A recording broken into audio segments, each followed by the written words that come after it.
Bonjour à tous, bienvenue dans cette nouvelle analyse. Vous le savez, on est des passionnés du 7e art sur la chaîne. Et comme tout bon amateur de cinéma, on aime parler et analyser les films qui nous ont marqués. Aujourd'hui, et vous l'avez vu dans le titre, on va parler d'Astérix aux Jeux Olympiques. Ce film a une particularité par rapport aux autres films dont on a l'habitude de parler.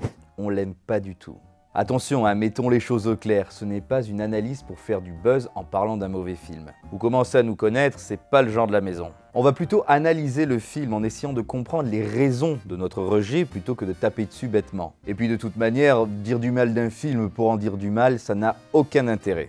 Ce que tu dis n'a aucun sens. Je ne sais pas si vous le savez, mais ce film a coûté très cher à produire. C'est le 4e plus cher de l'histoire du cinéma français avec, tenez-vous bien, 75 millions d'euros de budget. C'est 25 millions de plus que Mission Cléopâtre. Et oui, ne soyez pas étonnés, on va beaucoup comparer les deux. Aïe, c'est pas de ma faute, j'avais des ordres. Alors, qu'est-ce qui fait qu'Astérix aux Jeux Olympiques est si raté? Commençons comme d'habitude par un petit résumé du film de Thomas Langmann et Frédéric Forestier.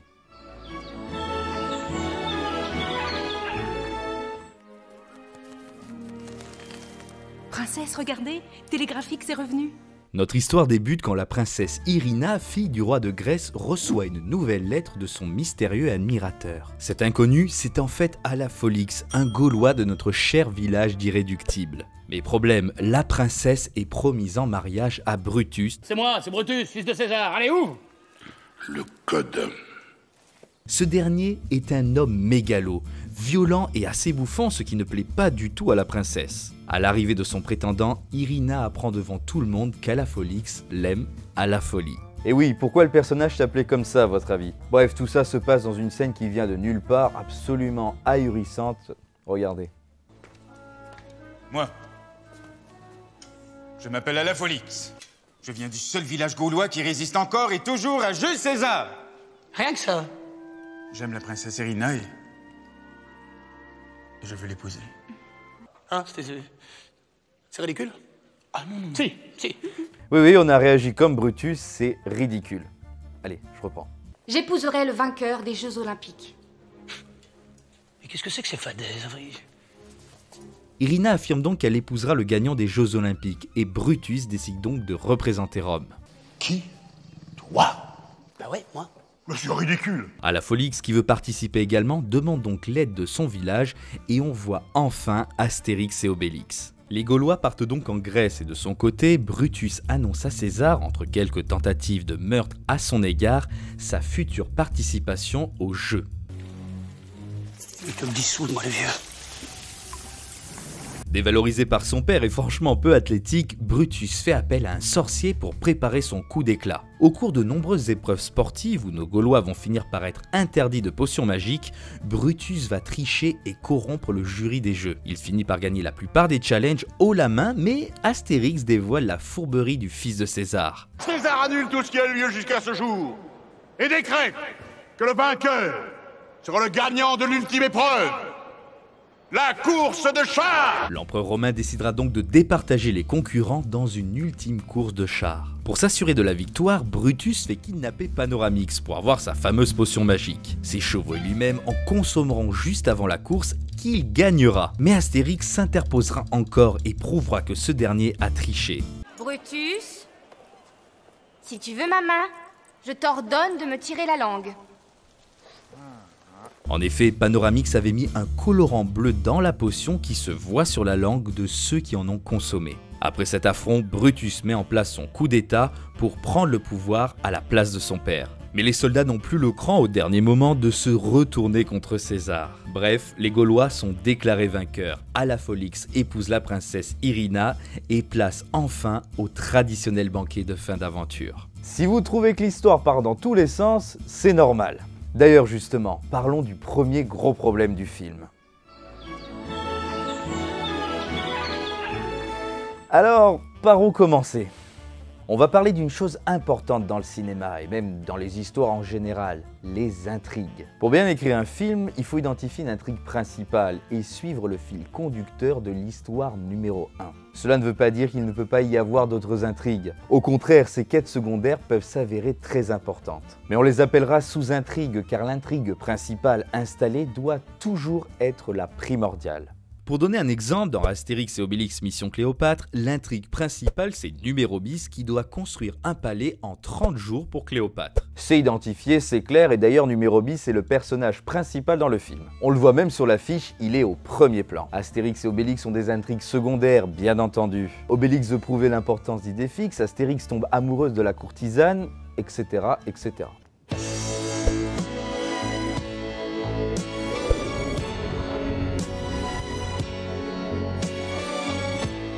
Mais ils sont tous les deux identifiés comme des personnages secondaires et ne parasitent pas l'intrigue principale, ils aident même le protagoniste à atteindre son but. Et comme beaucoup de bandes dessinées d'Astérix, le petit Gaulois n'est pas au centre de l'histoire, même si c'est une aventure d'Astérix. Dans Astérix aux Jeux Olympiques, on comprend rapidement que le personnage principal sera Alafolix et que l'intrigue du film sera celle du Gaulois qui va devoir gagner les Jeux Olympiques pour se marier avec l'élu de son cœur. Elle est jolie. Je sais.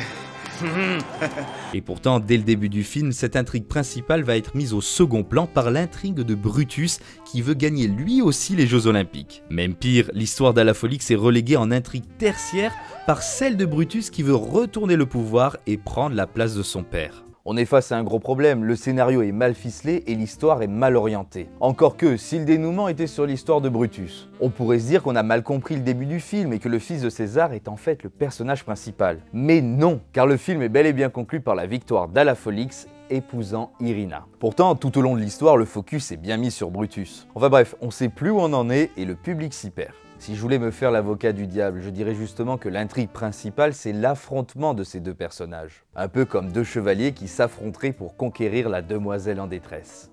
J'ai vu une grosse bête. Mais ça tient pas la route car on les voit quasiment jamais se battre et Brutus donne l'impression qu'il se fiche royalement d'Irina. Et se moquer royalement d'une princesse, c'est un comble. Enfin bon, je divague. Alors oui, peut-être que le film de Chabat a mis la barre tellement haut, même au niveau du scénario, qu'on ne peut pas être objectif, qu'on jugera toujours les adaptations du Petit Gaulois à l'aune de Mission Cléopâtre. On ne dit pas le contraire.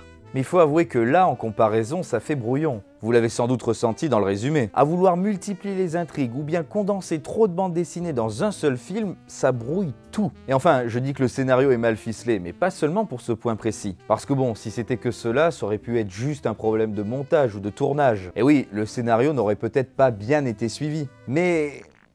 point suivant pour comprendre. Je le disais, Alafolix est l'oublié du film. C'est limpide, rien qu'à regarder l'affiche. Regardez, on y voit Obélix, Astérix, Brutus au centre, César et la princesse Irina.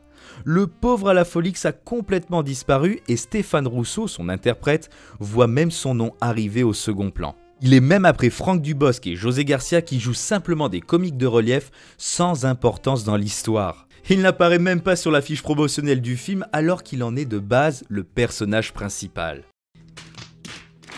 Et parlons de ces personnages, ils sont tellement mal construits. On va commencer par lui, puisqu'il apparaît comme le vrai personnage principal du film, Brutus. S'il est bien caractérisé, il faut reconnaître, c'est le seul. Son développement par contre va dans tous les sens. On comprend bien qu'il veut gagner les jeux pour épouser une princesse et avoir du pouvoir. Mais à côté, Brutus veut également prendre la place de son père et organiser un coup d'état. Il veut la main d'Irina simplement pour accéder au pouvoir, mais en même temps, il lui écrit des poèmes.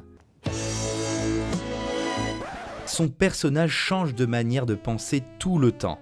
Il va dans tous les sens et on ne comprend jamais ses réels objectifs. Mais c'est pas grave, c'est pas grave, c'est pas grave. Faut t'avouer, est à moitié pardonné. Ça le fait passer pour un enfant qui sait pas ce qu'il veut. Et c'est en ce sens que je dis que du coup c'est une bonne caractérisation. Ça colle avec ses actions, ses réflexions, etc. etc.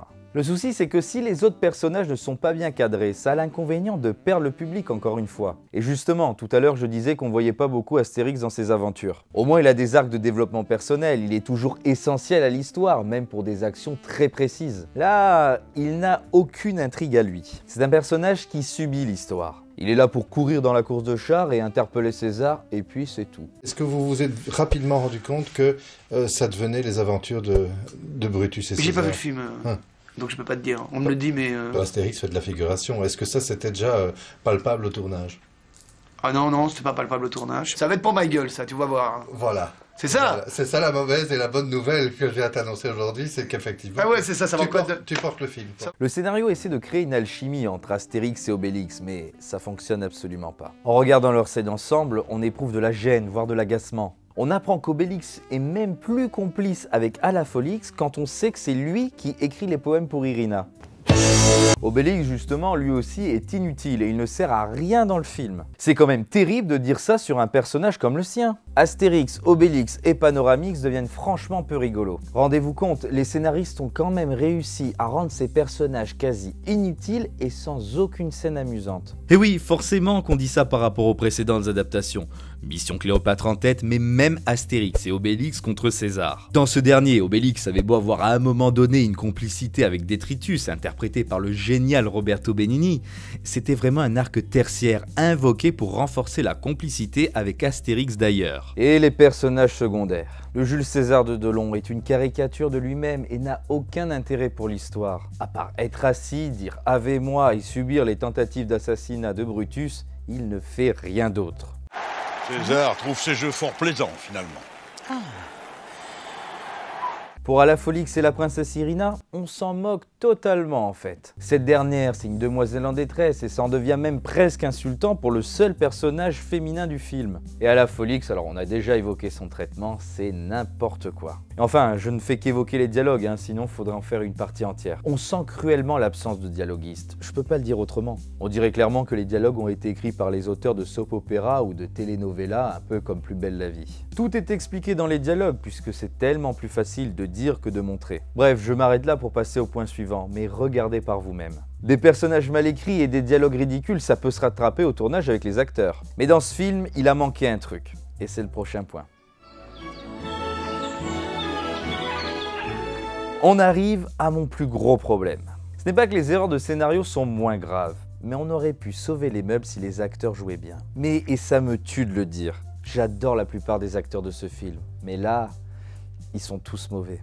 Delon fait le minimum syndical, on dirait qu'il est clairement venu prendre son chèque. En plus, quand on sait qu'il a été odieux sur le tournage, ça fait mal au cœur, franchement. Clovis Cornillac n'est absolument pas convaincant en Astérix et fait tâche après Christian Clavier. Gérard Depardieu n'a aucun coup d'état comme il pouvait avoir dans les deux précédents films. Stéphane Rousseau est inexistant, lui qui est pourtant assez drôle. Franck Dubosc s'est visiblement trompé de tournage puisqu'il joue comme dans Camping. Et José Garcia est quasiment insupportable à chaque scène. Vanessa Hessler, Elie Moon, Jean-Pierre Cassel, Santiago Segura et même Alexandre Astier semblent perdus. On se demande ce qu'ils font sur le plateau. Bon ok, j'y vais quand même un peu fort, mais ce film a quand même réussi à mal faire jouer Alexandre Astier. Ça m'énerve un peu maintenant, ça. Faut arrêter. À vrai dire, je pense pas que les acteurs jouent vraiment mal, mais c'est plutôt à cause du film dans sa globalité. Ils n'ont vraisemblablement pas été dirigés. Et à vrai dire, la direction d'acteurs, c'est ce qui manque cruellement à ce film. Tout le monde est en roue libre. Ils ne savent pas quoi faire, comment jouer, où placer les répliques, et du coup le rythme comique, ce qui est le plus important dans ce genre de film, est plat. Et là encore, on ne peut que juger relativement.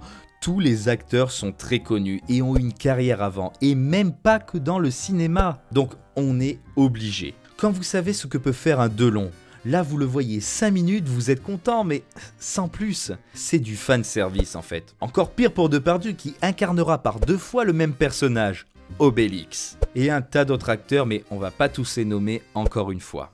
Enfin sérieusement, la distribution est excellente quand même. Delon, Depardieu, c'est des monuments du cinéma français, parmi les meilleurs de notre histoire. Clovis Cornillac, José Garcia, Franck Dubosc, ils ont fait des comédies exceptionnelles. Et pas que d'ailleurs, ce sont aussi des acteurs profonds qui ont excellé dans d'autres films et pas que dans des comédies. Après oui, il y en a un qui s'en sort et vous vous en doutez, c'est Benoît Poelvoorde. Je pense que les réalisateurs étaient en extase devant son talent et l'ont laissé jouer comme il le voulait. Sauf que lui, ça marche, il en fallait bien quand même. Comme il est au centre du film, il s'en est donné à cœur joie et comme c'est un grand comédien, il a réussi à rattraper une bonne partie des scènes par son talent. C'est le seul qui m'a fait esquisser un sourire dans le film. Alors même s'il est effectivement très drôle, ce n'est pas normal que dans une comédie, l'humour vienne d'un acteur qui a quand même improvisé la plupart de ses scènes. Heureusement qu'il est là. Dans Mission Cléopâtre, oui, on y revient. Mais enfin, certaines scènes sont improvisées, notamment le célèbre « Mais vous savez, moi je crois pas qu'il y ait de bonnes ou de mauvaises situations. » Mais les improvisations sont drôles, parcimonieuses. Et pourquoi ça marche? Car quand la base est bonne, je parle du scénario, si l'imprévu est meilleur, eh bien on le prend. Sinon, de toute manière, on a toujours la bonne base. Bref, c'est une lapalissade de le dire, mais quand l'histoire est bien écrite et laisse place à des envolées, bah c'est génial. C'était notamment le cas sur la série H, hilarante pour ça. Ici, le comique s'appuie sur les différents caméos, le talent de son acteur principal, et sur des gags sans aucun intérêt avec l'histoire. Et Dieu sait que c'est difficile de générer de l'humour avec des petits bouts de tissu cousus sans aucun rapport entre eux. Limite, on en devient dégoûté. Donc ça ne marche pas et on assiste à une équipe d'acteurs pourtant énorme, mais qui n'arrive pas à être drôle. Et pas mal d'entre eux ont mal vécu le tournage, dont Poulvord qui en parle à la RTBF. C'est pas toujours facile, hein, parce que... Mais je me suis adapté, j'ai dit, bon bah écoute, c'est comme ça. Et puis, moi ce que j'avais de dur, c'était la solitude là-bas, quoi. Moi, j'aime pas voyager, j'aime bien être en Belgique. On regardait une émission qui parle de la bouffe et des restaurants à la RTBF. Un truc de Guy Lemaire, Guy Lemaire, voilà. Comment, voilà, télétourisme. Télétourisme. Voilà. Ah oui, là, tu étais vraiment mal. Ah, j'allais très mal. Ah, oui. Quand un acteur dit « j'allais très mal », ça peut pas bien se terminer. Bref, c'est raté au niveau de la direction d'acteur, mais aussi de la réalisation. On arrive au dernier élément de réponse qui fait que selon nous, Astérix aux Jeux Olympiques est un film raté. Plutôt que des mots, voici une image.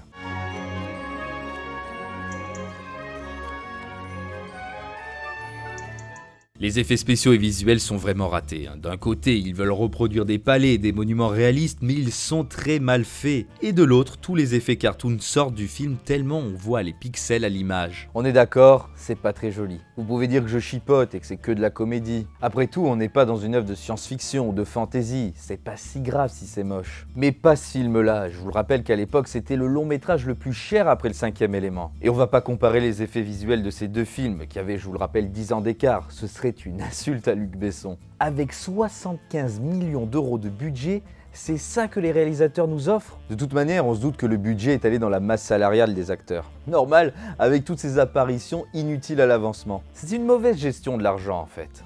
Les bénéfices, ça se divise, la réclusion, ça s'additionne. Mais même au-delà de ça, la réalisation est faible, c'est creux. Tous les champs contre champs sont plats, certains sont carrément loupés au point de repérer un nombre incalculable de faux raccords. La lumière n'est pas belle, regardez les scènes tournées de nuit. Le rendu est hideux. C'est pourtant le directeur de la photographie de Léon et d'une bonne partie des films de Luc Besson qui a été aux commandes. Et vous me voyez venir, je vais encore parler des films précédents. On critique les effets spéciaux et vous pensez qu'on s'attendait peut-être à mieux avec autant d'argent, c'est vrai. Mais même, il y a des choix de réalisation qui coûtent pas un copec et qui marquent un film. On pense notamment dans Astérix et Obélix contre César au ralenti de la scène de bataille, qui est en elle-même une parodie, mais qui se fera parodier par la suite également, car c'est devenu la scène du film.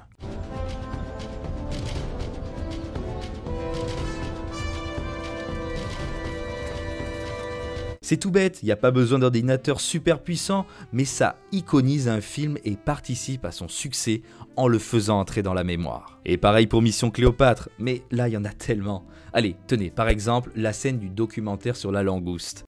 Devant la violence de cette scène, nous préférons vous montrer ce document consacré à la langouste. Contrairement à une idée largement répandue...